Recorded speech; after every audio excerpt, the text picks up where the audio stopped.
नमस्कार दोस्तों, आप सभी का एक बार फिर से स्वागत है हमारे चैनल जतिन लाइफस्टाइल में। आप सभी को अपरा एकादशी की हार्दिक शुभकामनाएं। आइए सुनते हैं अपरा एकादशी की व्रत कथा। युधिष्ठिर कहते हैं, भगवान ज्येष्ठ कृष्ण एकादशी का क्या नाम है और इसका क्या महत्व है, कृपा कर हमें कहिए। भगवान श्री कृष्ण कहते हैं, राजन ये एकादशी अचला और अपरा दोनों नामों से जानी जाती है।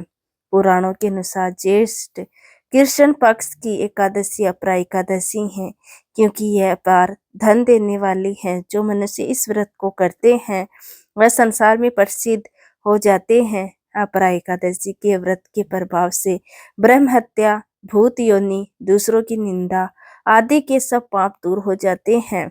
इस व्रत को करने से परस्त्री गमन, झूठी गवाही देना, झूठ बोलना, झूठे शास्त्र पढ़ना या बनाना, झूठा ज्योतिषी बनना और झूठा वेद बनना आदि सब पाप नष्ट हो जाते हैं। आइए सुनते हैं अपरा एकादशी की व्रत कथा। एक समय की बात है, प्राचीन समय में महिध्वज नाम का एक धर्मात्मा राजा रहा करता था और वो हमेशा धार्मिक कार्यों में लीन रहता था। उसका एक छोटा भाई था जिसका नाम था वज्रध्वज। वो बहुत ही क्रूर और अधर्मी था। छोटा भाई वज्रध्वज महिध्वज से द्वेष रखता था और उसे मारना चाहता था। उसे मारकर वो खुद राजा बनना चाहता था। एक दिन रात में मौका पाकर वज्रध्वज ने अपने बड़े भाई की हत्या कर दी। लोगों को इस बारे में पता ना चल सके, इसके लिए उसने अपने भाई के शव को जंगल में जाकर पीपल के पेड़ के नीचे गाड़ दिया। राजा की मृत्यु पूर्व निश्चित नहीं थी, इसलिए यह एक अकाल मृत्यु थी। अकाल मृत्यु होने की वजह से महिध्वज प्रेत आत्मा बनकर उसी वृक्ष पर रहने लगा और उस पेड़ पर रहकर लोगों को परेशान करने लगा। एक बार धौम्य नामक ऋषि उस वृक्ष के पास से गुजर रहे थे।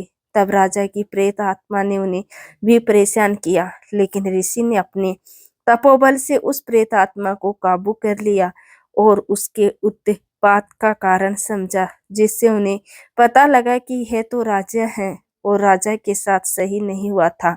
इसके बाद उन्होंने उस आत्मा को पीपल के पेड़ से उतारा और परलोक विद्या के बारे में बताया। राजा की आत्मा को प्रेत योनि से मुक्ति दिलाने के लिए धौम्य ऋषि ने खुद जेठ माह के कृष्ण पक्ष की एकादशी यानी अपरा एकादशी का व्रत किया और घोर जप भी किया। इस पुण्य के व्रत से धर्मात्मा राजा को प्रेत योनि से मुक्ति मिल गई। इसके बाद राजा की आत्मा ने ऋषि को बहुत धन्यवाद दिया और वह आत्मा स्वर्ग लोक को चली गई। धार्मिक मान्यता है कि अपरा एकादशी व्रत की कथाएं का पाठ करने या सुनने से व्यक्ति सभी तरह के पापों से छुटकारा पा लेता है। आइए अब बात करते हैं कि अपरा एकादशी और किसी भी एकादशी के दिन क्या नहीं करना चाहिए। अपरा एकादशी के दिन चावल बिल्कुल नहीं खाने चाहिए। ऐसा माना जाता है कि एकादशी पर चावल खाने वाले व्यक्ति को अगला जन्म रेंगने वाले जीव की योनि में भुगतना पड़ता है। एकादशी के दिन नाखून और बाल भी नहीं काटने चाहिए। धार्मिक मान्यता है कि ऐसा करने से भगवान विष्णु रुष्ट हो जाते हैं और हमें कई परेशानियों का सामना करना पड़ सकता है। अपरा एकादशी पर घर का मंदिर भी गंदा नहीं होना चाहिए। पूजा घर गंदा होने से घर में वास्तु दोष उत्पन्न होता है और धन की हानि होती है। अपरा एकादशी के दिन बाल नहीं धोने चाहिए। इसके अलावा एकादशी व्रत में किसी व्यक्ति के बारे में गलत नहीं सोचना चाहिए और ना ही गलत बोलना चाहिए। तो ये थी अपरा एकादशी की व्रत कथा। आपको ये कथा कैसी लगी कमेंट करके ज़रूर बताएं और साथ ही साथ मेरे चैनल जतिन लाइफस्टाइल को सब्सक्राइब करना ना भूलें। धन्यवाद दोस्तों।